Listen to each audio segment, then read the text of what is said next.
En el año 1540, el Papa Paulo III aprobó en Roma la creación de una nueva orden religiosa fundada por Ignacio de Loyola, la Compañía de Jesús. En 1549, el jesuita portugués Manuel de Nóbrega llegó a San Salvador de Bahía. Años más tarde, en 1553, lo hizo el padre José de Anchieta y se fundó la provincia jesuítica del Brasil.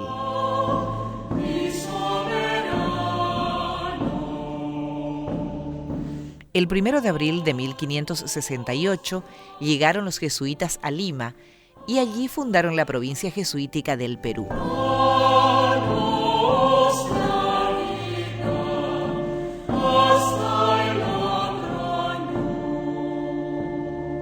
En 1576 se hacen cargo de las doctrinas de Juli, iniciadas por los dominicos a orillas del lago Titicaca. Los jesuitas aceptaron por primera vez hacer misiones con residencia permanente. Como balance positivo de organizar Juli, entendieron la importancia de predicar en los idiomas nativos, que forman parte esencial de la identidad de los pueblos indígenas. Kusisinya lakpajana, bendicita pangapusan, suti parjutiri. Kusisinya lakpajana, kusisinya lakpajana. Y algo fundamental fue evitar que los pueblos indígenas fueran movilizados lejos de la misión para prestar servicio de mita o encomienda. Esta experiencia en Juli va a ser transferida como modelo para otras misiones. Dios, Padre, Hijo y Espíritu Santo, descienda sobre ustedes. Amén.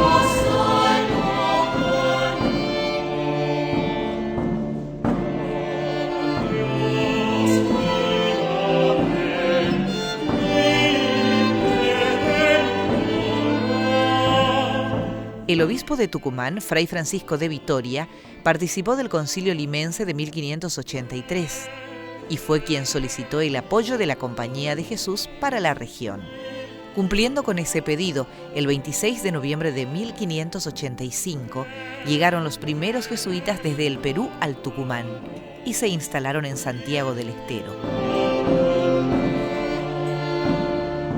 La ciudad de Corrientes fue fundada por Juan Torres de Vera y Aragón como Ciudad de Vera en el sitio de las 7 Corrientes el 3 de abril de 1588.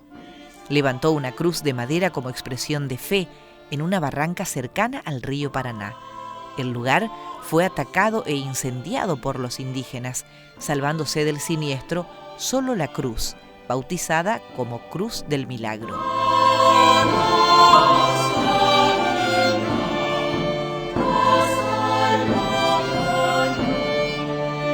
En 1604 quedó establecida la provincia jesuítica del Paraguay, Paracuaria, con sede para el padre provincial en la ciudad de Córdoba. El padre general, seguramente enterado por las noticias, tuvo la visión de que esta región y la masa enorme de indios que había por evangelizar requería un esfuerzo un poco más sistemático. Y entonces creará la provincia jesuítica del Paraguay. El padre general Claudio Acuaviva nombró como primer provincial al padre Diego de Torres Bollo, que asume en 1607. Y recién, a partir de 1607, cuando se crea la provincia jesuítica del Paraguay, lo que serían los ríos Uruguay y Paraná, se comienza a dar otro poblamiento que no está vinculado directamente a los vecinos de Corrientes, que tiene que ver con la presencia de estos dos grupos, los jesuitas y los guaraníes.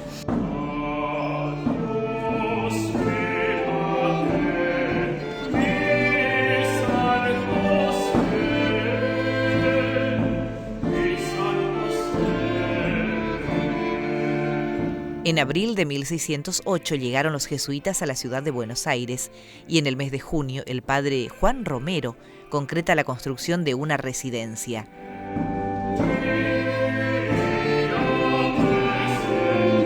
La primera iglesia y colegio fueron levantados en un solar que les donó el Cabildo, en la actual Plaza de Mayo, bajo la advocación de Nuestra Señora de Loreto.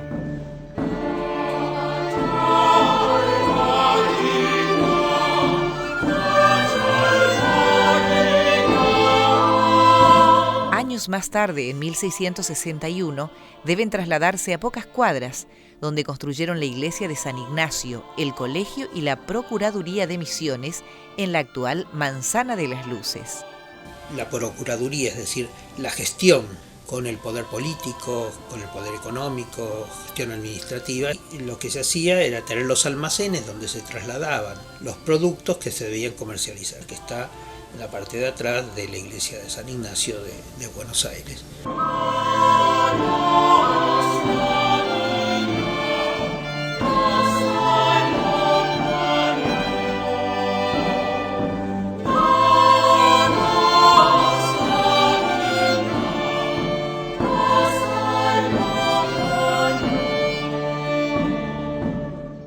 Este lugar en el cual estamos es un patio de una vivienda, de una de las casas principales de Santa Fe la Vieja. A finales del siglo XVI, es decir, a unos 20 años de haber sido fundada Santa Fe por 1590, llega aquí una misión de sacerdotes jesuitas que predican y esto impacta a los santafesinos que desde ese momento van a procurar que los jesuitas se instalen. Y precisamente como estaba vecino, calle de por medio, a la iglesia de San Francisco, la orden franciscana les cedió su iglesia para que allí predicaran. La Compañía de Jesús, después de varios intentos, se estableció en Santa Fe la Vieja. Recién, unos 20 años más tarde, en 1610, los jesuitas se van a establecer en forma definitiva en Santa Fe la Vieja. En 1660, la ciudad de Santa Fe fue trasladada al Pago de la Vera Cruz.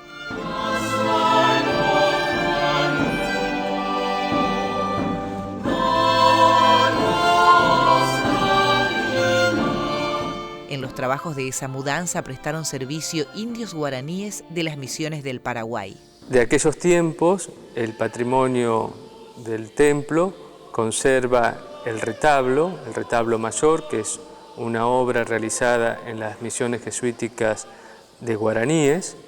En las misiones se van a realizar desde el retablo principal de la Catedral de Asunción hasta retablos y iglesias, digamos, en toda la zona del litoral.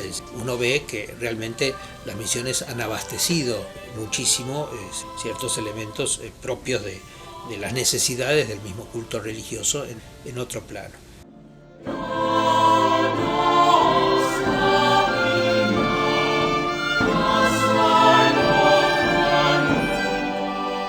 En esta paracuaria abarcamos de Argentina los 4 pueblos de la provincia de Corrientes: Yapeyú, La Cruz, Santo Tomé y San Carlos. De la provincia de Misiones, San Javier, Apóstoles, San José y Santa Ana. De la República del Paraguay, San Cosme y Damián y Santa María de Fe. Y de la República del Brasil, San Juan Bautista.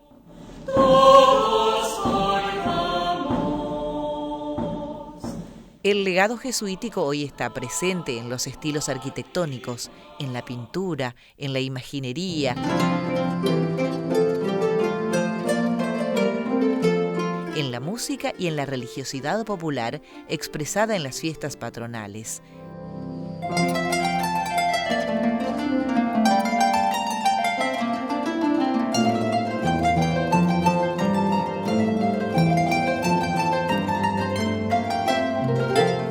Experiencia cultural y social única en América que seguimos transitando en esta serie de documentales.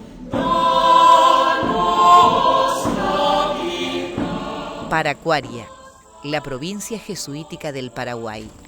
Tercera parte.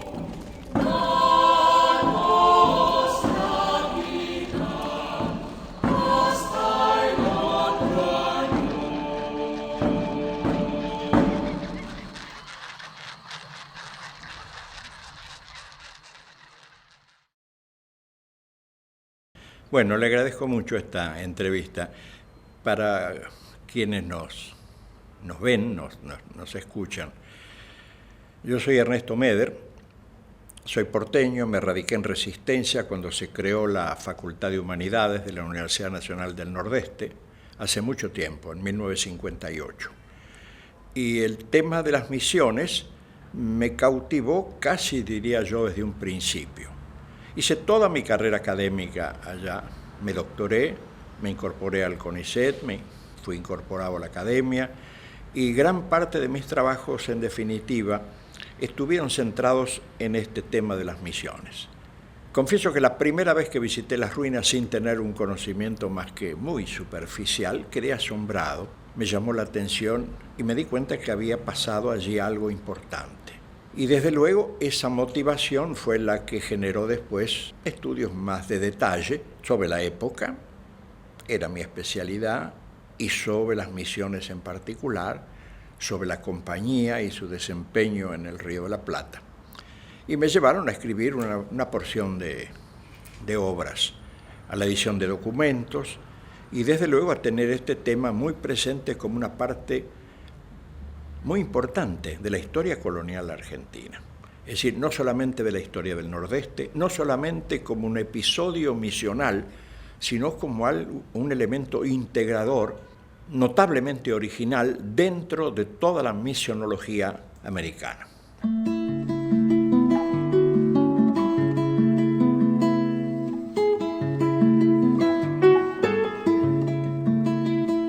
La estructura de los colegios de los jesuitas, el Colegio de Corrientes, el Colegio de Asunción, el Colegio de Santa Fe, digamos, tenían sus propios lugares de concentración, de despacho, de embarque, es decir, se utilizaban los puertos naturales del río Paraná o del río Uruguay como punto de apoyo.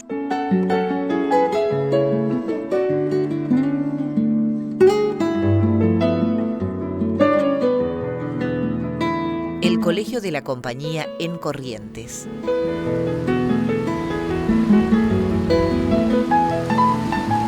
Las gestiones para establecer un colegio de los jesuitas en la ciudad de Corrientes comenzaron en 1595, con la solicitud del teniente de gobernador Alonso de Vera. La fundación se oficializó por orden del padre general Tirso González, recién en 1690. Ocupó un punto intermedio entre Buenos Aires y Las Misiones. En la actual Punta San Sebastián, la Compañía de Jesús tenía una casa al lado de una ermita, que primero fue iglesia parroquial y luego pasó a manos de los jesuitas, la Capilla de San Sebastián. Los colegios tenían, como tienen en el caso de Córdoba, que fue de alguna manera la capital central jesuita en nuestra región, tenían sus estancias cuya producción, digamos, estaba destinada a solventar los gastos del sistema educativo. El Colegio de Corrientes adquirió en 1722 la estancia Rincón de Luna, pero su utilización efectiva se produjo después de 1740.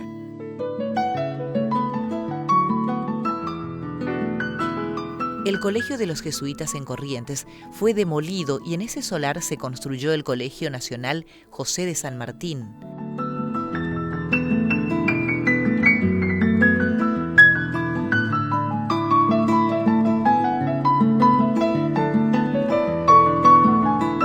Las clases comenzaron un 2 de agosto de 1869.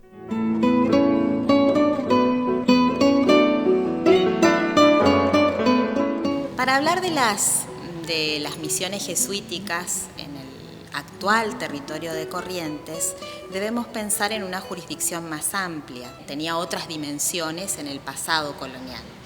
Estamos en un sistema colonial, y en un sistema colonial los grados de autonomía no siempre son posibles. Recordemos que los jesuitas no desarrollaban su trabajo de evangelización en forma independiente, sino que dependían del gobierno de Buenos Aires. Ya en 1626 el gobernador Céspedes había alentado este desarrollo misional y posteriormente también el gobernador Dávila Enríquez. Los pueblos jesuíticos, los pueblos de Guaraní, ninguno se funda sin una autorización del gobernador, en primer lugar. Ellos no van a donde les da la gana. El gobernador los autoriza, el gobernador del Paraguay, Hernán Arias, el gobernador de Buenos Aires. Los pueblos se instalan donde el gobernador les autoriza. Después se extienden, pero ya están en la zona. Hay 3 momentos que nosotros podríamos definir en esta organización, en esta estructura de las misiones jesuíticas. Por un lado, lo que es el momento de la fundación, el éxodo que se produce a partir de la invasión de los bandeirantes, la reubicación de las misiones y un momento ya de expansión y de desarrollo. Havia uma pressão da escravatura bandeirante portuguesa e uma pressão das encomendas espanholas, que eram 2 coisas gigantes, e o aparecimento dos jesuítas aparece como uma terceira fórmula: ou era escravo, ou encomendado, ou vivia com os jesuítas. Ahora, el tema es, ¿a dónde iban los jesuitas? ¿A dónde pensaban llegar? Trabajaban sin tiempo, pero iban consolidando una manera de resolver o de encarar las alternativas de una sociedad distinta, de una sociedad mejor, formada siempre sobre aquellos elementos que constituían su preocupación central, la cultura, la educación. Como se consigue em menos de 160 anos, conseguir que alguém saia do neolítico, da idade da pedra polida, e alcance o barroco, que era o melhor em la ciência, em la escultura, em todo. A partir de quê? Que é da educação. Quer dizer, isto nós deveríamos aprender, os governos deveriam ter isto em clareza, né, de que aí tem um caminho para sair do atual estágio de pobreza que temos nós em la América Latina.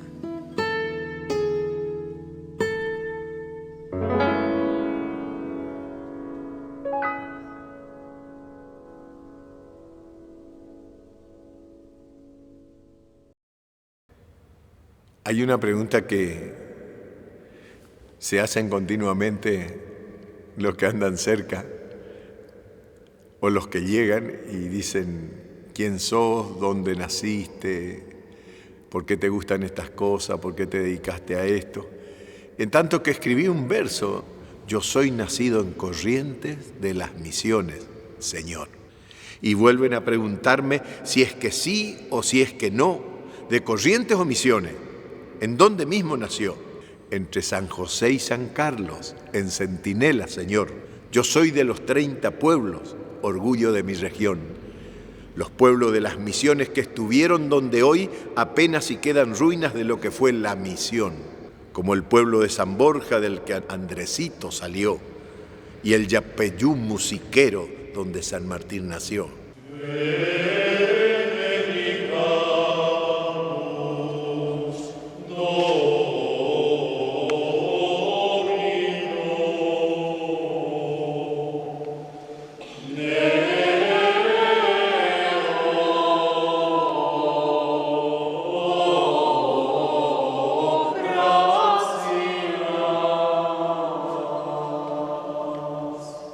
Misión de Nuestra Señora de los Santos Reyes de Yapeyú, 1627. Salve, salve, Regina. Salve, salve, Regina. Mater, mater, misericordiae.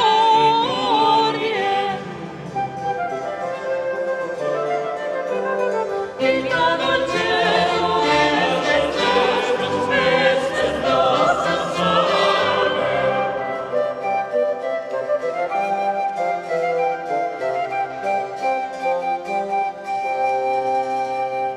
De los 4 pueblos ubicados en Corrientes, Yapeyú fue el primero que se fundó en ese territorio.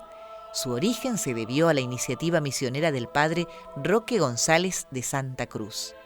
En 1626, el padre provincial Mastrilli Durán relata cómo se fundó la misión de Yapeyú. Me determiné ir en persona con el padre Roque y el padre Pedro Romero y dar principio de fundación con los indios que hallase. Fue el 4 de febrero de 1627. Quedando como sacerdote en la misión, el padre Pedro Romero. Estratégicamente cumplían la misión de aduana. Era un paso obligado de la gente que venía del norte hacia Buenos Aires. Eso le permitió crecer económicamente y culturalmente.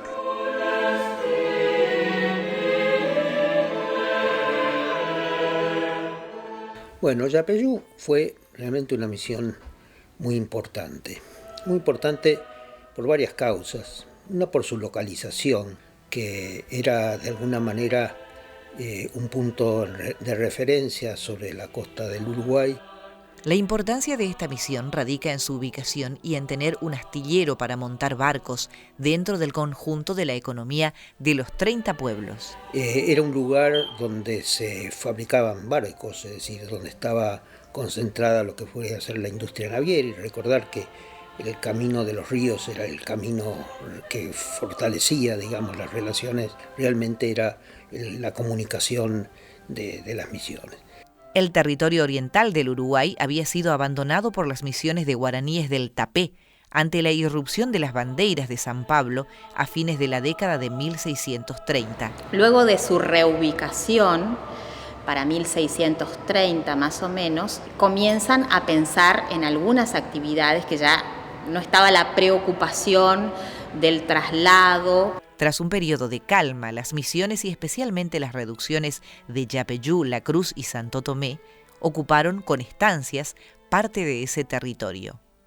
Por ser la sede de la vaquería del mar y de las principales estancias que existían, donde se producía el ganado, que era la base alimentaria y económica principal de toda la estructura de las misiones. Recordemos que el alimento cárnico era fundamental para el mantenimiento de esa alta demografía que llegó a tener alrededor de 140.000 personas en las misiones. Los jesuitas prácticamente alimentaban a los indios con muchísima carne, muchísimas proteínas.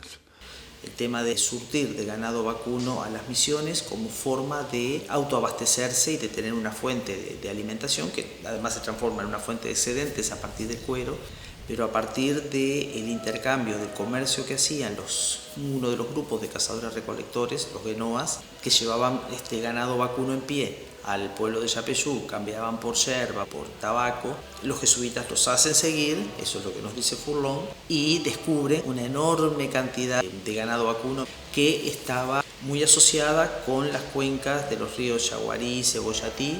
Entonces, a partir de ese momento comienzan a prestarse atención desde los pueblos de Yapeyú y La Cruz, sobre todo, de los que estaban más abajo, a hacer lo que se llamaban las vaquerías, ¿no? Es decir, las grandes arreadas de miles y miles de cabezas de ganado vacuno cerril, que implicaban, 100, 200 hombres bajando, y donde obviamente se prueba que había vaqueanos con destreza, porque mover 40.000 cabezas de ganado, por ejemplo, de ese tipo, que además no era el ganado que conocemos nosotros ahora, necesitaba de una destreza importante, sobre todo de los grupos indígenas.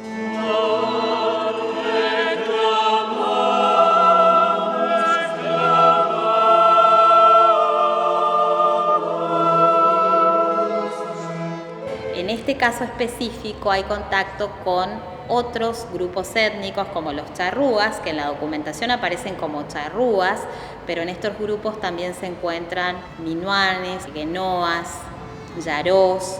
Hay diferentes parcialidades que aparecen como charrúas.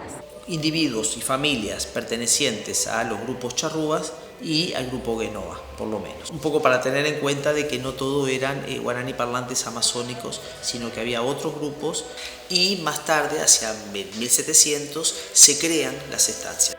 Un punto de referencia sobre la costa del Uruguay marcaba, por otra parte, lo que fue las grandes estancias y yerbatales. Entonces se crea la estancia de Yapeyú, que fue la estancia más grande que tuvo las misiones jesuíticas, y la estancia de San Borja, que a nosotros nos toca un pequeño ángulo del sur de la estancia, ahí por donde soy, el departamento de Tacuarembó Rivera, para que ese ganado que venía de la vaquería, gran proveedora de animales, quedara pastando, quedara engordando, ya mucho más al servicio y mucho más rápido de trasladar cuando se precisara desde las misiones.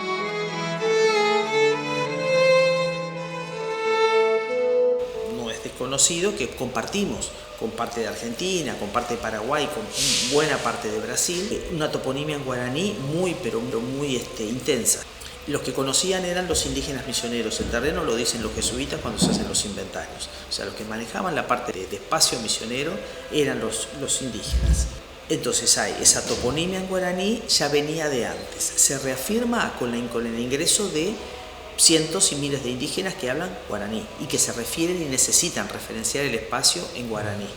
O sea, y en relación a las estancias, en relación a la vaquería, en relación a los pasos y lo que fuera. Y está la cartografía jesuítica, que toma los topónimos de lo que le dicen sus informantes.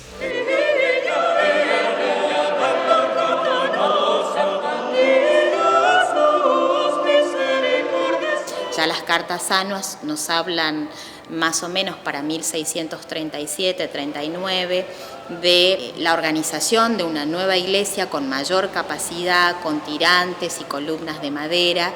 Finalizó su construcción en 1647 y según las cartas anuas se le agregaron imágenes pintadas por el hermano Juan de la Croix, de origen belga. De todos modos, Yapeyú, ya con su iglesia, desarrolla algunas actividades muy significativas en el aspecto cultural. Allí vamos a pensar específicamente en la figura del padre Sepp. En este pueblo se desarrolló una etapa cultural significativa con la llegada del padre Anton Sepp en el año 1691. Le agradezco a Ñandeyara por nacer y ver el sol donde murió y fue sembrado el mismito padre Antón. Sueño que viven nosotros los hijos de esta región, parientes chamameceros de una sola gran nación. Quiera Dios que a más de uno le sirva decir quién soy. Yo soy nacido en Corrientes de las Misiones, Señor. Oh, dulcísima María.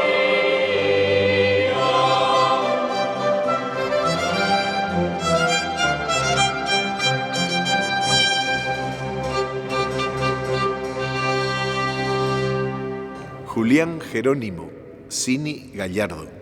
Y fíjate, hay un hecho que para mí es tan importante porque está relatado, está guardado en los relatos del padre Sepp. Sepp, yo tengo los libros de Sepp, escritos en 1691, donde cuenta su viaje por el río Uruguay, cómo viajaban arriba de una jangada con chocitas de madera, tocando su instrumento, cantando y llamando la atención de todos los otros guaraníes. Hablar de las escuelas de arte. Cada festejo grande en Buenos Aires llevaban a los aborígenes de Yapeyú con su orquesta, con sus coros, con su danzante. El gran músico y el gran educador, formador de músicos en las reducciones jesuíticas, ¿no? Vamos a hablar un poco sobre Antonio Sepp, que para las misiones guaraníes quizás es el jesuita músico más importante que tuvimos aquí en Reducciones de Guaraníes. Él nació en 1655. Nació el 22 de noviembre de 1655.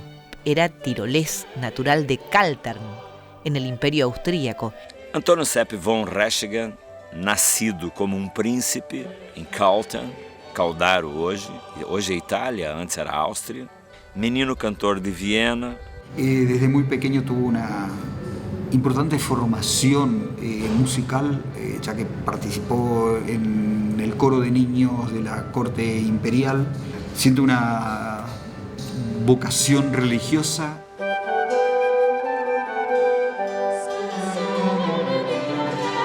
Ingresó a la Compañía de Jesús en 1674, cuando tenía 19 años. Cursó parte de sus estudios en Glatz y en Innsbruck.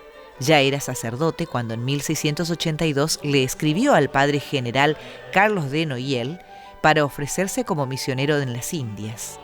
Durante una estadía en Augsburgo, Alemania, en 1668 estudió música religiosa y profana con el director musical de la catedral, el compositor suizo Johann Melchior Gletl.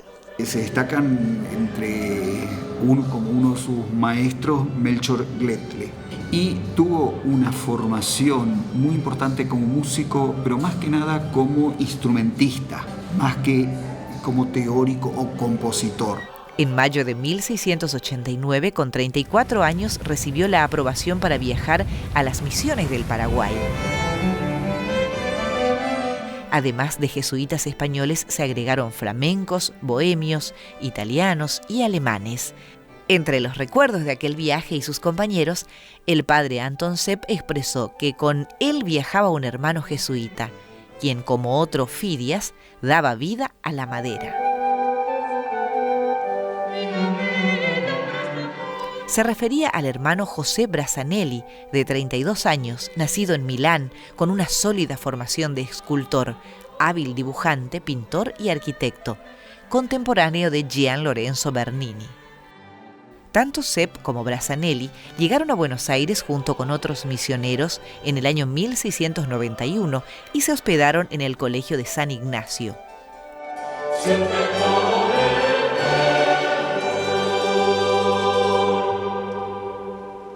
El padre Sepp tocaba varios instrumentos, pero en una escala en Cádiz tuvo el tiempo para hacerse construir uno muy especial, la tromba marina. Se vino en un barco hasta nuestras tierras, traído de la mano de los jesuitas, porque en las misiones muchos de los sacerdotes jesuitas habían sido alemanes y conocían muy bien este instrumento y lo utilizaban. Las monjas, sobre todo en Alemania, las monjas utilizaban este instrumento reemplazando la trompeta porque no estaba bien visto que una monja tocara una trompeta, Nonnengeigen, es el violín de las monjas, o tromba marina o trompeta marina. El marina no viene del mar, proviene de que las monjas lo utilizaban para el culto a la Virgen María, y entonces era trompeta mariana, y después terminó quedando trompeta marina. Pero cuando comenzó la historia fascinante esta de los jesuitas en las misiones, reemplazaron ellos también la trompeta por este instrumento. Y en cada misión había una o dos trombas marinas.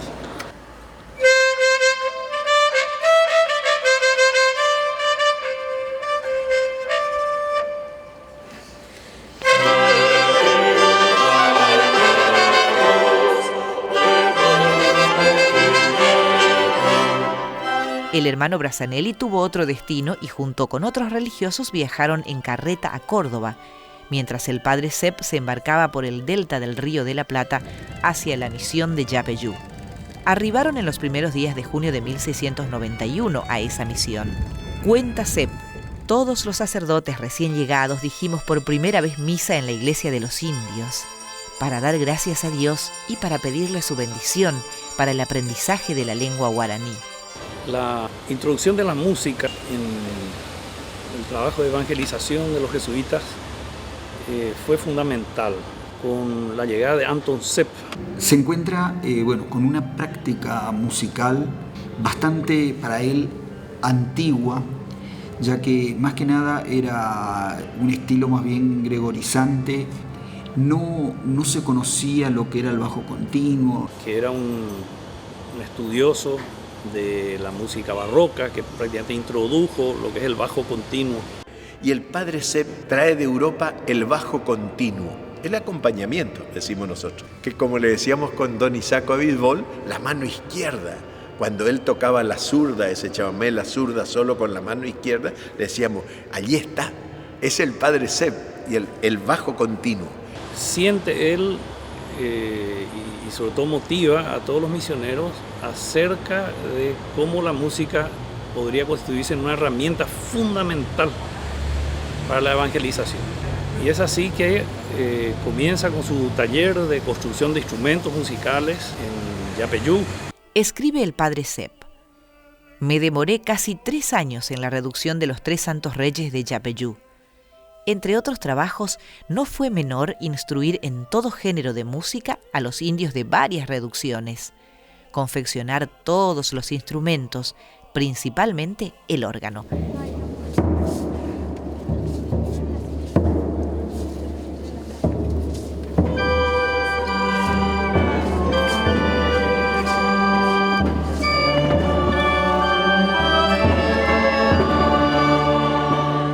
padre Antonio Sepp cuenta, narra lo que hizo con sus indios musiqueros, construyó un órgano.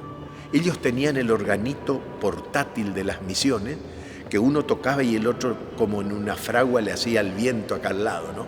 Los guaraníes iban a las chacras de labores y siempre había un grupo que se ponía en una esquina de la chacra, un grupo de músicos, a tocar música. Para esas ocasiones y para las procesiones usaban un órgano que llamaban órgano portátil, que era un indio tocando el teclado y otro indio ayudando con el fuelle. Pero a nosotros nos pareció curiosísimo, que está en uno de los frisos, no sé de qué reducción. Está en los ángeles músicos de los frisos de Trinidad, está allí bien.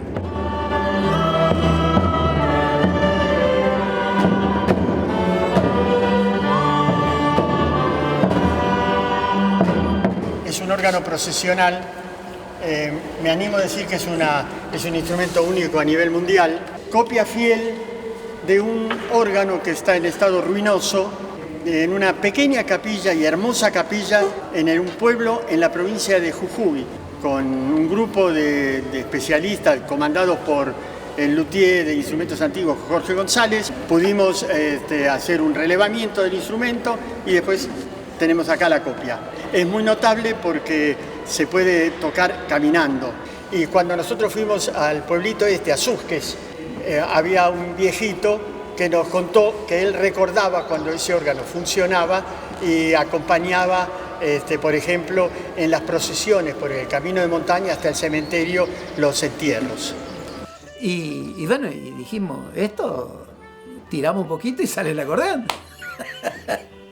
Y el bandoneón, sobre todo, se crea en Europa para las procesiones religiosas. Para nosotros, porteños, es notable que este instrumento de alguna manera fue reemplazado por el bandoneón, porque el origen del bandoneón fue creado en Alemania para las procesiones religiosas, después lo acaparó el tango, ¿no es cierto?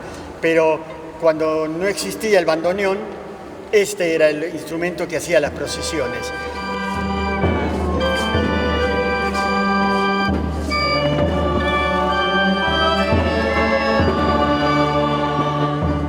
El padre Sepp narra cómo hizo con la ayuda de la gente de Encarnación de Itapuá y construye un órgano en Yapeyú en 1700 con el acompañamiento en los pies, el bajo continuo.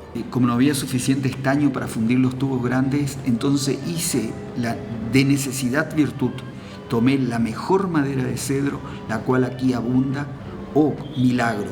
Los cedros, antes secos y mudos, comenzaron a tintinear, a vibrar y a retumbar de tal manera que los misioneros y los indios en conjunto dieron un grito de asombro. Se habrá mandado, yo digo, un chamamé como la caú más o menos, se habrá mandado que los indios gritaban los curas y todos decían viva el Padre Antonio, porque estaba haciendo para esa gente la síntesis en la música.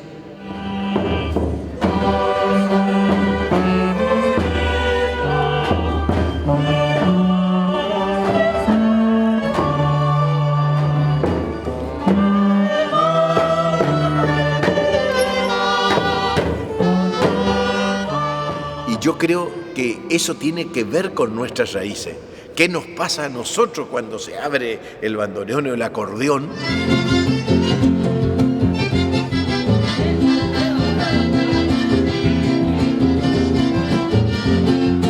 Y se hace algún acorde o y se larga un chamamé. ¿Qué pasa en nuestro pueblo que estemos delante del obispo, del papa, como me pasó a mí, o del presidente, como nos pasó con Frondizi, Correntino, ¿no es cierto?, que gritamos?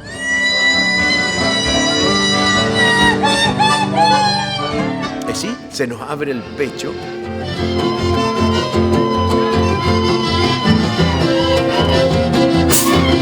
Y el grito no es mala educación, sino que es la última palabra que tenemos para decir lo que ya no tenemos palabra para decir. Entonces aparece el grito, que es sagrado. Muchísimas gracias.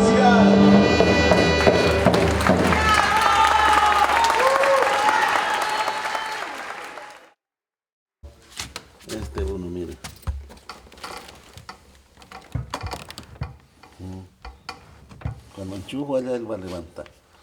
Y este está sin restaurar, esto sigue nomás, ¿no? Así era igualito este. Entonces antes dice que aquí era que así pedaleaban y entonces esto iba así. Parece que aquí tiene gastado este donde iba la polea. Y el otro ya tocando.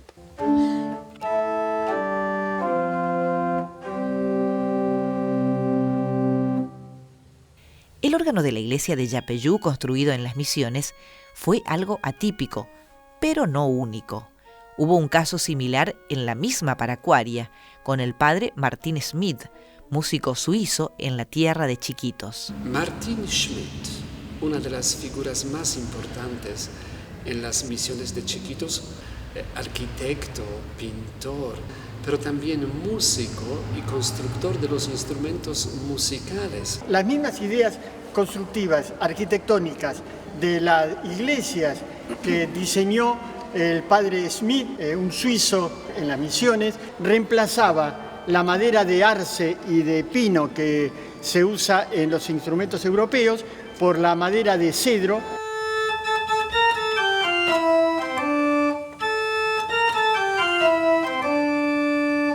Conocíamos ahí, metían tambora, violines dentro, pero ni un tubo de recuerdo. Decían que era tubo de madera. También hay una cuestión, si comparamos el Antonio Sepp de los guaraníes con Martín Schmidt de los Chiquitos, sí, yo creo que fueron los dos grandes maestros independientes de Zípoli, que estuvo en Córdoba, con una diferencia, yo creo, la llegada de Sepp es mucho más temprano, digamos, a la de Martín Schmidt, y él viene a hacer toda una reforma de la música en las reducciones, comenzando en Yapeyú como el gran conservatorio que se instala después.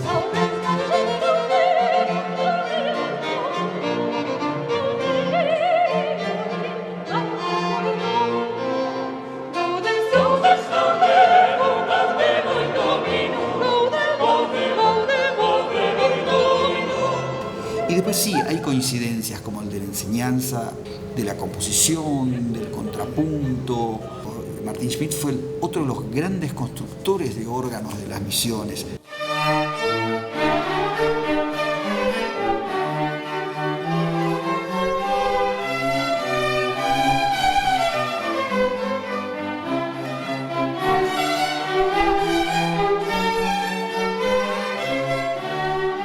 Entonces, para que usted lo vea, lo voy a mostrar ahorita. Voy a abrir la puerta. Mira, ahí está los tubos, que esas ya son nuevas. Es lo único. Ahora la caja, el material sigue igual nomás, no se le ha tocado. Cuando vinieron los franceses el 2000, entre 6 personas, y yo más con ellos, acompañando con el juez para restaurar uno, porque el otro está sin restaurar. El 8 de noviembre empezaron y el 9 de diciembre ya funcionó. Así salió el órgano. Entonces, donde dice que el órgano fue construido, mejor dicho, en el pueblo de San Rafael, ahí se unieron las maderas y construyeron órganos para las 10 misiones de Chiquitos. Pero todavía las misiones tenían de a 2 órganos, un órgano grande y un órgano chico, es lo que dice ya en el inventario que he visto ahí. Y entonces el único órgano que existe de las 10 misiones, gracias a Dios.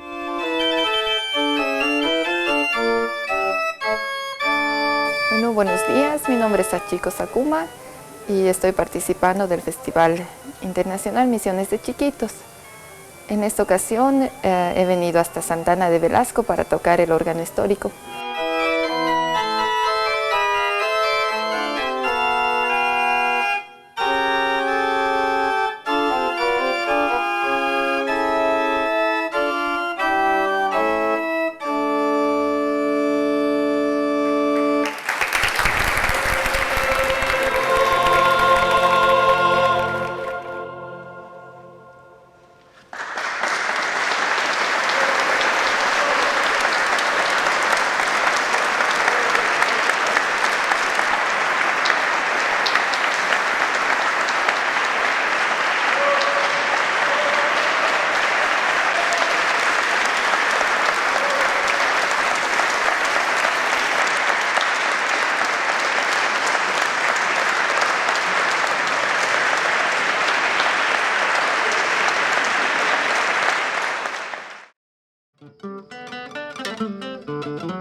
Y yo soy cura ordenado por un obispo del concilio, el obispo Alberto Devoto, de la diócesis de Goya, que me ordenó de cura después de 14 años de seminario y fui ordenado y ya me quedé en mi diócesis de Goya desde el año 63. Me sirvió mucho trabajar en el equipo del episcopado argentino para San Miguel y después las líneas pastorales y Navega Mar Adentro, y eso me ayudó a estar cerca de teólogos como el padre Tello y el padre Gera. Eso es impagable para mí. A mí me sirvió porque desde que llegué a Mercedes, al centro de mi provincia, ya en el año 70, me hicieron párroco de Mercedes. Soy Julio Cáceres, cantor, fundador del grupo Los de Imaguaré en Corrientes, donde tuve la suerte de nacer en una localidad llamada Pedro R. Fernández, más conocido por la estación Mantilla. Una vez que me radiqué en Mercedes, habiendo nacido en Mantilla en la campaña, porque yo soy músico de mi abuelo, el abuelo que me enseñó un poco a tocar la guitarra, un tío que me enseñó a cantar, y bueno, y así empecé a cantar con mis amigos en la escuela secundaria. Así formamos un grupo con dos amigos más, Ricardo Gómez y Carlos Núñez, y ese grupo se llamó Los Hijos del Payure. Después nos distanciamos un poco y en ese periodo lo conozco al padre Juliancini. Me acerco y veo que está con su guitarra cantando. Un cura joven, y él tenía una añoranza por la música de nuestra tierra, por el chamamé. Y bueno, así es que nos conocimos con la posibilidad de hacer un disco, y entonces nos volvimos a juntar los antiguos Hijos del Payure. Se asomó un chico que tocaba el bandoneón, Joaquín Sheridan, y Julián. Y entonces los Hijos del Payure fueron 5 y empezamos a cantar casi por muchos lugares. Vinimos a Buenos Aires varias veces, estuvimos en festivales de Cosquín, de Pergamino. Ese grupo duró más o menos, habrá sido 4 años, hasta el 75, que es cuando nos separamos, y bueno, y a partir de allí empieza otra historia, que es ya la historia de Los de Imaguaré. Pero cuando conocí a Julián, empecé a ver cosas diferentes. Estamos hablando de los años 70. Me dejé llevar por gente muy amiga que teníamos los mismos interrogantes. ¿Por qué somos así? ¿Por qué a los correntinos venían los muchachos de vuelta de sus andanzas musiqueras por otras provincias y todos decían, Julián, vos sabés que todo, ¿no? Dicen, ¿de dónde salieron ustedes? A usted lo inventó Samuel Aguayo, lo inventó fulano de tal en el 35. No, ¿cómo puede ser? ¿De dónde y por qué ustedes son distintos? Ustedes tienen identidad y tienen un modo de ser, Bueno, empezamos a preguntarnos el porqué de todas estas cosas, y así es que empieza mi contacto más directamente con Julián. Y tuvimos una persona, una maestra, que le llamábamos la tía Nerea Avellanal de Ambrogio. Y con la tía Nerea Avellanal de Ambrogio, autodidacta, pero para mí en Corrientes fue la que empezó ese movimiento que ya traían otros. Con ella a la cabeza empezamos esta investigación. Ella tenía un solo afán. Ella decía que el chamamé tenía que ver con las misiones. Pero para poder hacer eso con el buen criterio de la tía Nerea hay que recorrer la campaña casa por casa, y donde cuando preguntamos tenemos que anotar todo, porque todo es importante. Cada recuerdo, cada mención, cada estrofa de un verso. Somos una región, mi Mesopotamia, mi verde nordeste. Sos raíz vertiente de mi inspiración.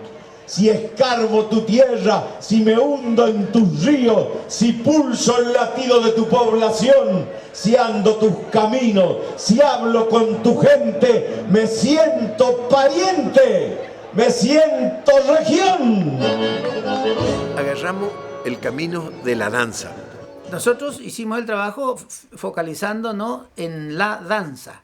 La tía Nerea tenía su grupo de danza y formó muchos bailarines, pero con esta característica que ella sabía de danza, pero a su vez llevaba a todos sus bailarines al campo, a todas las fiestas del campo.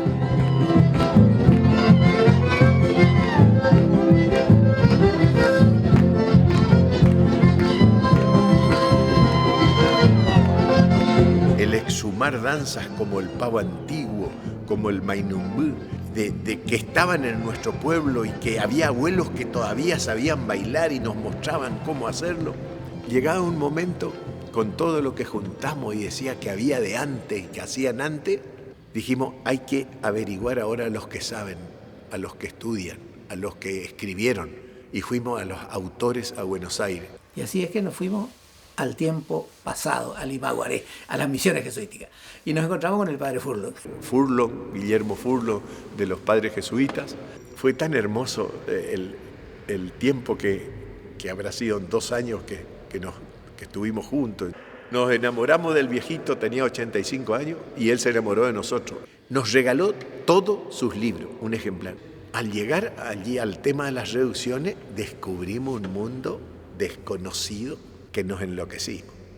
Para nosotros, las reducciones jesuíticas pasaron a ser una realidad de la cual nadie nos había hablado, y empezamos a leer sobre las misiones y ir a ver las misiones y a preguntar. Y allí ya entró Asunción, entraron los jesuitas, el padre Meliá.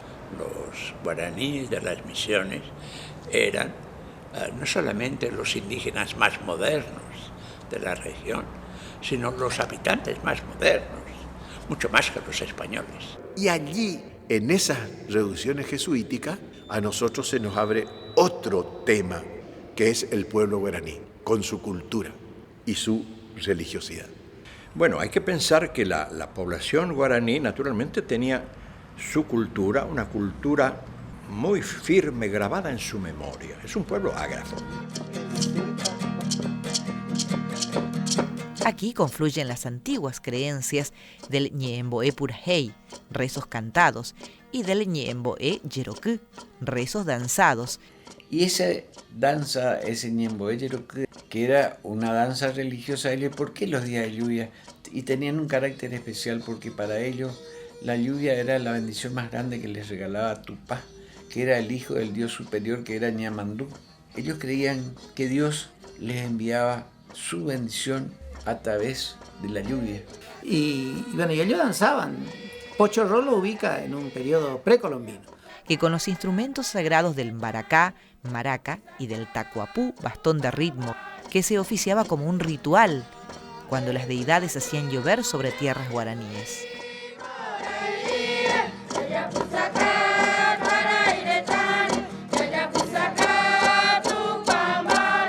Hay elementos que apoyan a este concepto en el friso de los ángeles músicos, en la misión de Trinidad, en Paraguay. Allí tallaron ángeles tocando la mbaracá, sonajera o maraca ritual, instrumento religioso guaraní por excelencia. Sí, es cierto que los cronistas recogen esto, ¿no es cierto? La capacidad que tenía el guaraní para todo este tipo de cosas. Y las danzas que ellos hacían. Por supuesto, cuando llega la misión, ¿no es cierto? Esas danzas un poco quedan relegadas, porque los padres enseñan otro tipo de danza, ¿no es cierto? Estamos acá en la Reina Trinidad, Santísima Trinidad. Mi nombre es Luis Cabral. Cada canción de las tiene una significación del canción de los pueblos guaraníes.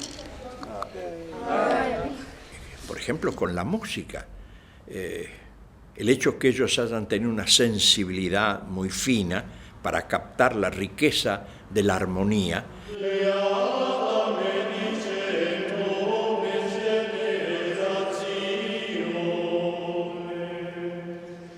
Seguramente cuando conocen instrumentos que ellos no tenían, estoy pensando en el violín o estoy pensando en el órgano, indudablemente se adaptaron, no solo se adaptaron, lo hicieron suyo y su música de alguna manera se empieza a transparentar en estos instrumentos que fueron inicialmente europeos.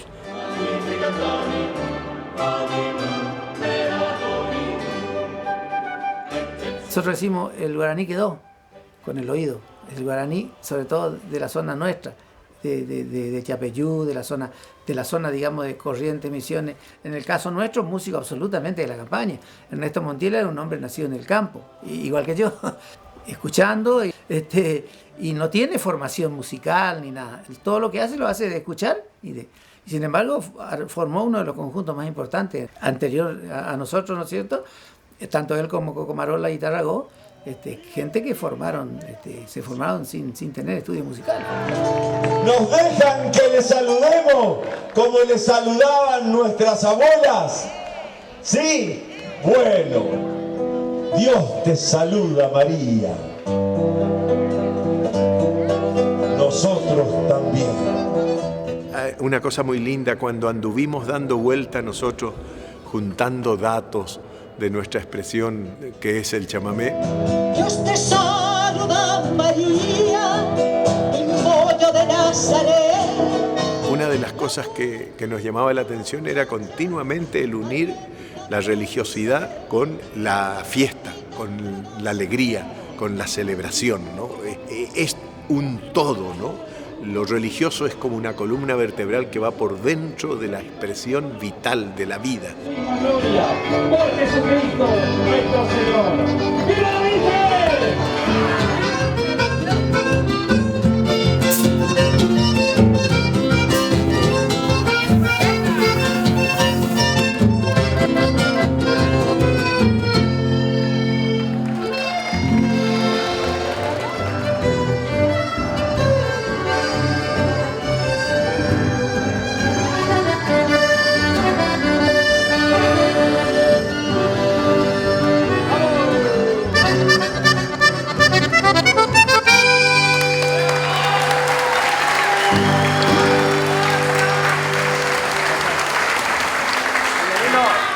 Me acuerdo que la tía Nerea consigue un libro escrito en Europa en 1600 sobre las danzas preclásicas, las danzas que se bailaban en las cortes.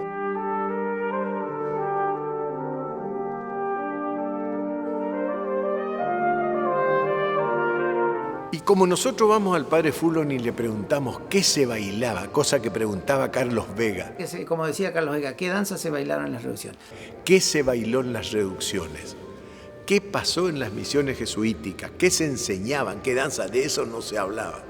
Allí nos enteramos por los libros del padre Furlong y de otros, como Cardiel, Montoya, Lozano y otros historiadores, nos enteramos de las danzas que se bailaban en las misiones. Y descubrimos que son las danzas preclásicas que se dejaron de bailar en las cortes y pasaron al campo, a la campaña europea, y de allí las trajeron los misioneros ya en desuso porque la usaban como danzas de cuentas, es decir, danzas para imitar, danzas para formar coreografía. Nosotros empezamos a preguntarnos, a ver, ¿y cómo era la descripción de esas danzas antiguas? La pavana, que era una danza real. Pavana, gallarda, alemanda, canario, todas esas es la danza que nosotros encontramos. Curiosamente, Carlos Vega da esas danzas extinguidas en Europa antes de llegar a América. Y nosotros encontramos que se bailaron en América en las reducciones jesuíticas. Un chamamecero ya de nuestra época, don Mario Millán Medina, compone un chamamé. Descubrimos que lo que dice don Mario Millán Medina describiendo un baile en la campaña así, muy sencillamente y como lo más normal, es una descripción del comienzo de la danza de la pavana. Sacá la dama paisano y paseala por la cancha mientras tiemblan la acordeona los músicos de la bailanta. Es decir, eso es todo una descripción del comienzo de una danza real frente a las autoridades, frente al palco. Y decimos, ¿por qué? Esto de tomar a la dama y pasearla por la cancha. ¿Qué gesto es este? Y entonces también volvemos a las danzas que se bailaban en las reducciones, la pavana, que tenía un paseo procesional, donde justamente era eso, presentar su dama ante las autoridades. Bueno, todas esas cosas que la gente lo hace así, naturalmente, sin ningún tipo de explicación. Esas cosas nos fueron afirmando y fuimos buscando más datos, hasta que decidimos con la tía Nerea y con Julián publicar lo que habíamos encontrado, ¿no es cierto? Creo que ha sido tan lindo esto porque creemos que nos encontramos con algo que nos lo estamos inventando, lo estamos descubriendo. Y eso es, con todo el respeto, no es para decir esto solo es, sino esto es. y hay que seguir buscando y hay que seguir sumando, ¿no? Con el canto, con la música de Corrientes, te recibimos, patrona de la nación misionera.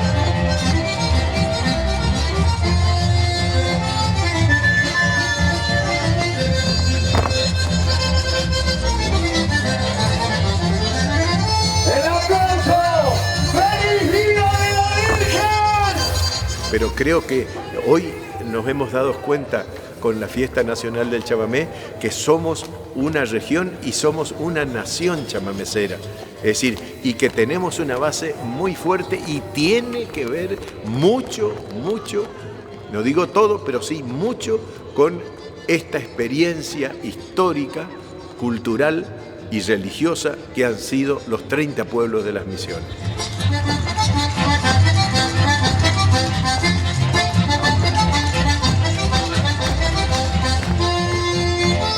El 16 de diciembre de 2020, la UNESCO declaró al chamamé como Patrimonio Cultural Inmaterial de la Humanidad por su trascendental aporte a la cultura en todo el continente. Aquí están tus hijos, aquí estamos, los de siempre, los Emboroné.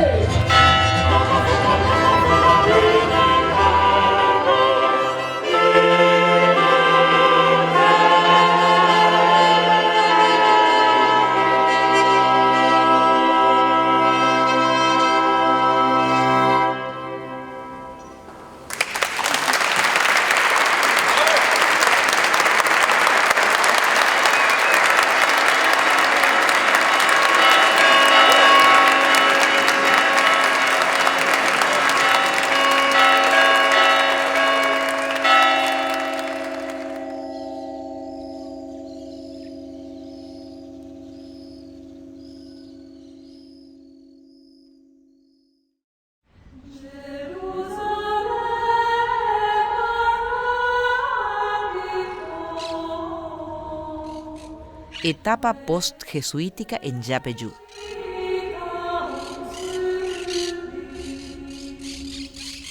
En 1767 se produce la expulsión de los jesuitas por orden de Carlos III. Yo creo que en Yapeyú, cuando se produce el fenómeno de la expulsión de los jesuitas, evidentemente se piensa en una estructura de control, es decir, se desarma de alguna manera la localización de quienes manejaban en la compañía de Jesús las misiones que estaban en Candelaria, pero donde había autoridades políticas y administrativas de la corona por un lado y por otro lado religiosos que dependían del obispados y que estaban ubicados en los pueblos.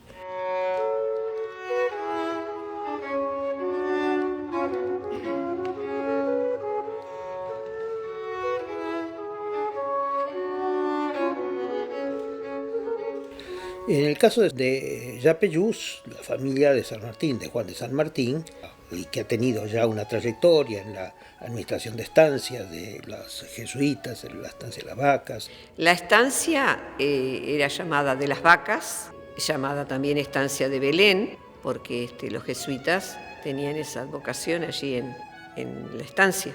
Fue una estancia jesuítica fundada en 1741 por la Compañía de Jesús. La imagen de la Virgen, que era la Virgen de Belén, se encuentra en Carmelo con el nombre de la Virgen del Carmen. La imagen que están visualizando en el centro del altar mayor es una talla de vestir que era venerada en la calera de las huérfanas, o sea, en la estancia de Belén, cuando estaban los jesuitas, era venerada como Nuestra Señora de Belén. Tenía otra vestimenta, no esta. Su manto era celeste, y después cuando se la trajo a Carmelo, como los carmelitanos eran devotos de María bajo la advocación de Nuestra Señora del Carmen, sabemos que María es una sola, la vistieron como se apareció en el Monte Carmelo en Asia Menor.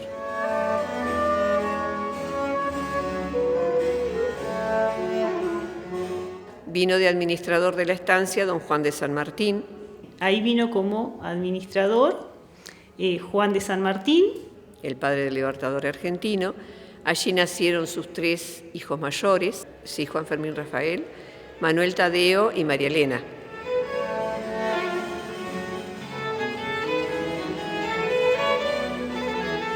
El gobierno de Buenos Aires divide el territorio de las misiones jesuíticas, o sea, de los 30 pueblos, en departamentos, y en cada departamento designa un militar español para cumplir la función de teniente gobernador.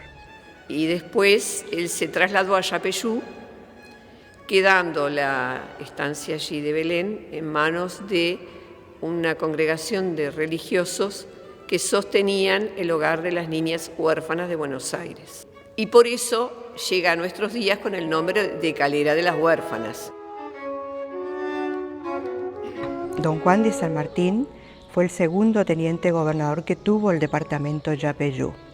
Llega en 1775 con su familia, doña Gregoria Matorras y 3 hijos nacidos en la banda oriental, en la estancia jesuítica La Calera de las Vacas.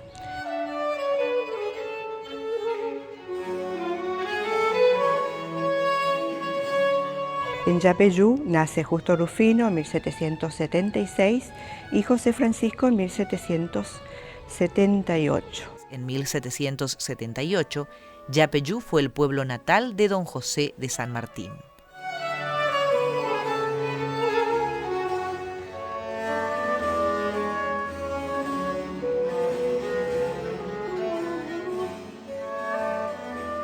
Fue nuestro libertador el 5º hijo y el menor del matrimonio San Martín. Marca un punto de referencia por el nacimiento de José de San Martín en este pueblo.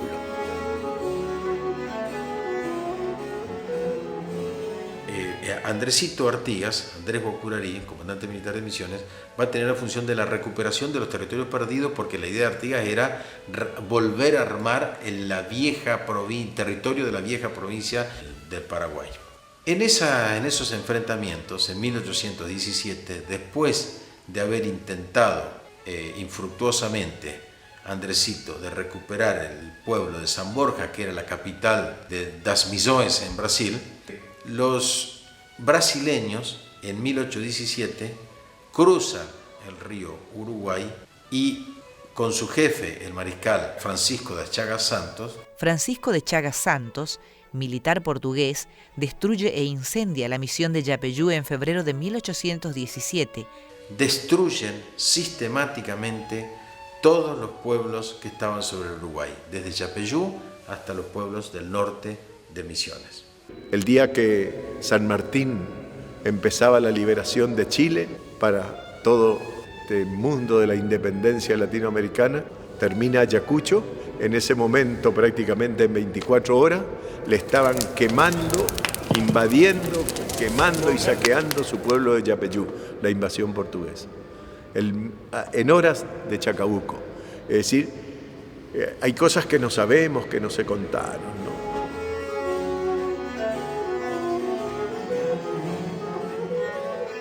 Plano catastral, 1864. Un plano que encontré en el archivo de Corrientes de 1864, con lo que sería la colonia donde se alojarían los franceses, que se llamó Colonia San Martín en ese momento. La mensura fue practicada en 1864 por el francés Victor Richard, con 48 manzanas divididas en 6 solares iguales.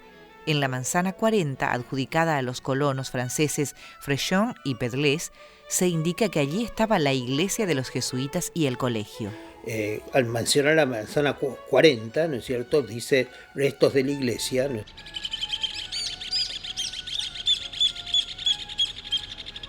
Con lo cual claramente marca el lugar donde estaba el colegio y por lo tanto el lugar donde naturalmente debió haber nacido San Martín.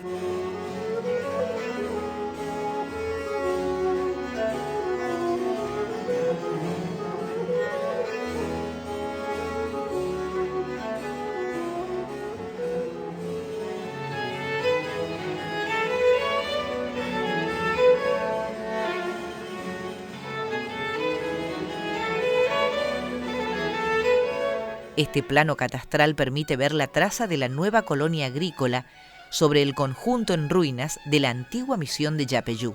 Inclusive se lo lotea de la misma manera que se lotea el resto de las manzanas, es decir, prácticamente con 6 lotes por manzana, y esto despreciaba de alguna manera las evidencias o los restos que quedaban.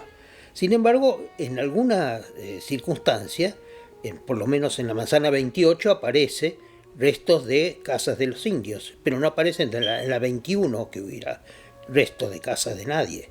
Es decir, que esto también o habrán sido menos importantes, habrán sido cimientos solamente. Por lo tanto, una definición de este tipo pudo haber traído también la colocación de piedras de otros lugares que armaran de alguna manera la forma de una residencia que en realidad no existió como tal, o si existió, ya en este entonces, 1864, no era nada más que una evidencia de piedras sueltas.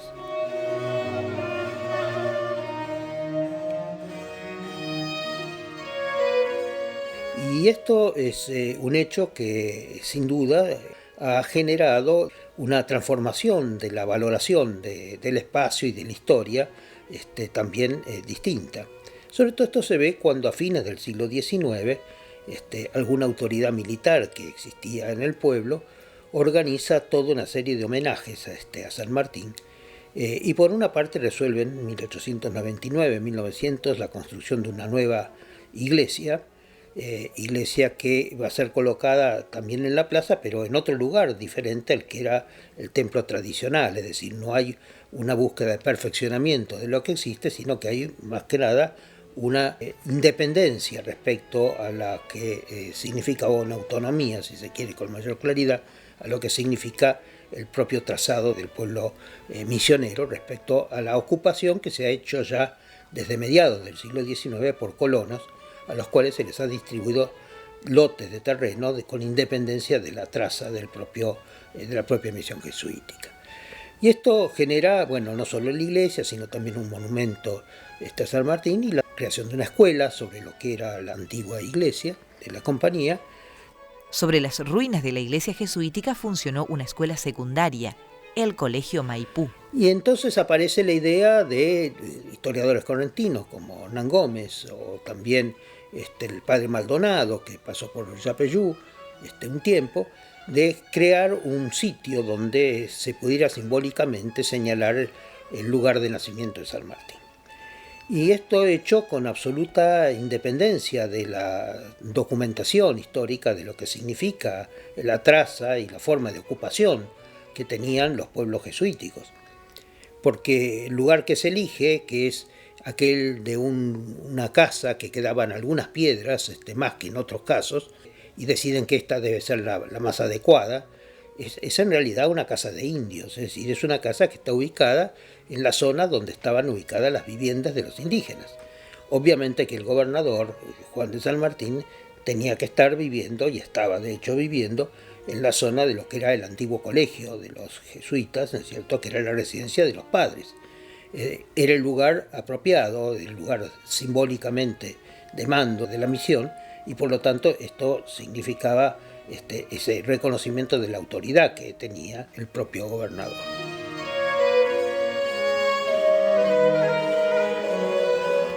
Por lo tanto, con certeza podemos decir de que el lugar de nacimiento no era el que hoy está señalado como lugar simbólicamente, al cual, para ratificarlo como lugar y como sitio de nacimiento, se le ha agregado un enorme templete, hecho oficialmente por el Ministerio de Obras Públicas en la década del 30, y que marca, digamos, la persistencia de esta valoración simbólica que no responde a una realidad histórica concreta y documentada, como bien lo dijo en su momento la propia Academia de la Historia, donde Martiniano Leguizamón con otros especialistas hicieron un estudio y decidieron muy claramente de que ese no podía ser.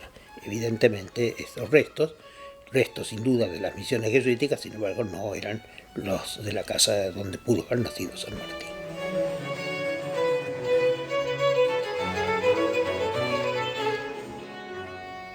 Existe un estudio del arquitecto Vicente Nadal Mora que realiza como resultado de un viaje a las misiones de Yapeyú y San Ignacio Miní en 1949. Nadal Mora era un español dibujante, un excelente dibujante realmente, que colaboró tempranamente, en los años 40, en la dirección de arquitectura dentro del Ministerio de Obras Públicas. En los años 40, cuando se crea la Comisión Nacional de Monumentos, Mario Busquiazo, el arquitecto Neto, el arquitecto Vilar, hijo de Leoné Matiz, ¿no es cierto?, de Vilar, son quienes están trabajando sobre los monumentos históricos con la recientemente creada Comisión de Monumentos Históricos. Y por lo tanto, uno de los dibujantes, el principal, si se quiere, era Nadal Mora, Vicente Nadal Mora. Y va a colaborar muy directamente con Busquiazo y con Oneto en el caso de San Ignacio Miní, y él evidentemente pasa por año 49, aparentemente, por Yapeyú. Nadal Mora dibuja y reconstruye la misión jesuítica con una vista aérea en perspectiva y trata de hacer una interpretación de lo que pudo ser, tomando por supuesto la manzana 40 como referencia de la localización de la iglesia, y recrear a su manera, con una visión más del neocolonial que una visión de lo que efectivamente eran las iglesias de los jesuitas, una idea de cómo debió ser el pueblo, cómo debió ser la misión.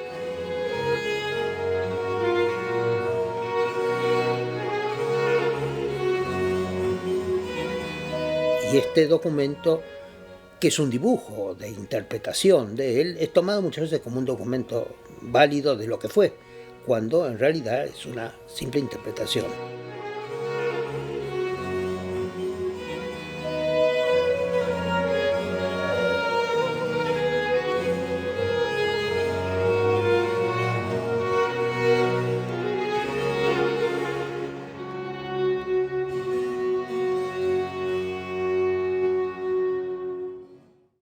La iglesia de los jesuitas evidentemente era una iglesia también importante, singular. Hay que recordar la cerámica octogonal de los pisos de la iglesia. En el año 78 se demuele lo que eran los restos de la escuela que había sido hecha a principios del siglo. Aparece lo que es restos también de los cimientos de lo que fue la torre y obviamente al lado el baptisterio, como era habitual en este tipo de trazado. Y en el baptisterio una pila de piedra.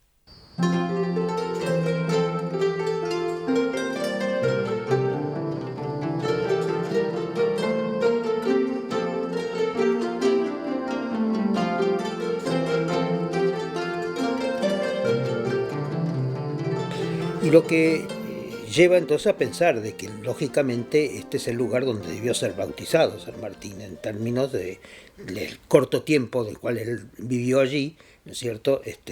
Sin ninguna duda habrá sido un hecho indudablemente importante. Por lo tanto, hace que sea necesario, y quizás uno deba en esto sentir la importancia de integrar los procesos históricos, es decir, lo que significa en la época colonial las misiones jesuíticas como un hecho absolutamente singular dentro de la cultura del continente sudamericano, por una parte. En segundo lugar, también saber valorar, como hicimos en el año 78, cuando fue el bicentenario del nacimiento de San Martín, la creación, la valoración del sitio de donde estuvo la iglesia, con la instalación al costado de lo que fue el Museo de la Cultura Jesuítica, que llevaba el nombre del padre Guillermo Furlong. El 30 de marzo de 1978 se inauguró el Museo de Cultura Jesuítica Padre Guillermo Furlong. Lleva el nombre del sacerdote jesuita contemporáneo, reverendo padre Guillermo Furlong.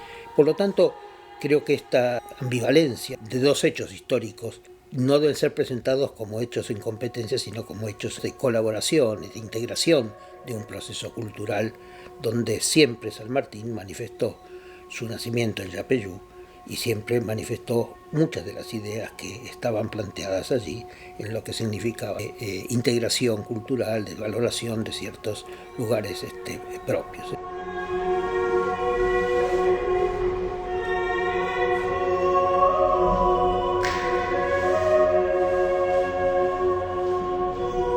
Es decir, creo que esto es el fruto, digamos, que uno debe tratar de rescatar en este proceso de valoración histórica de Yapeyú.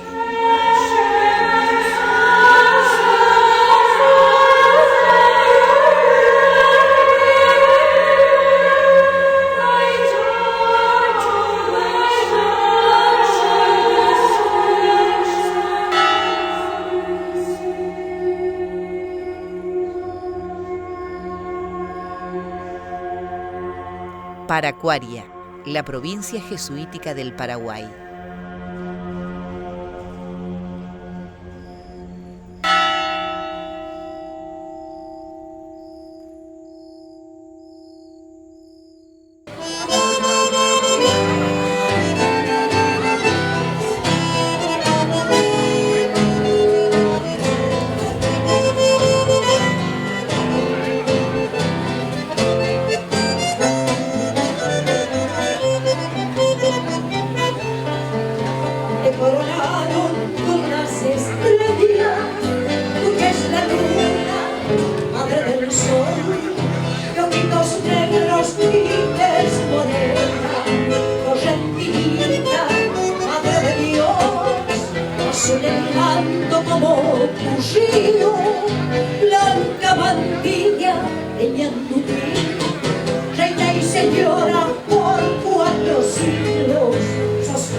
Cuando queremos nombrarla, la Itatirice Corrientes, Guadalupe el continente y la Argentina Luján.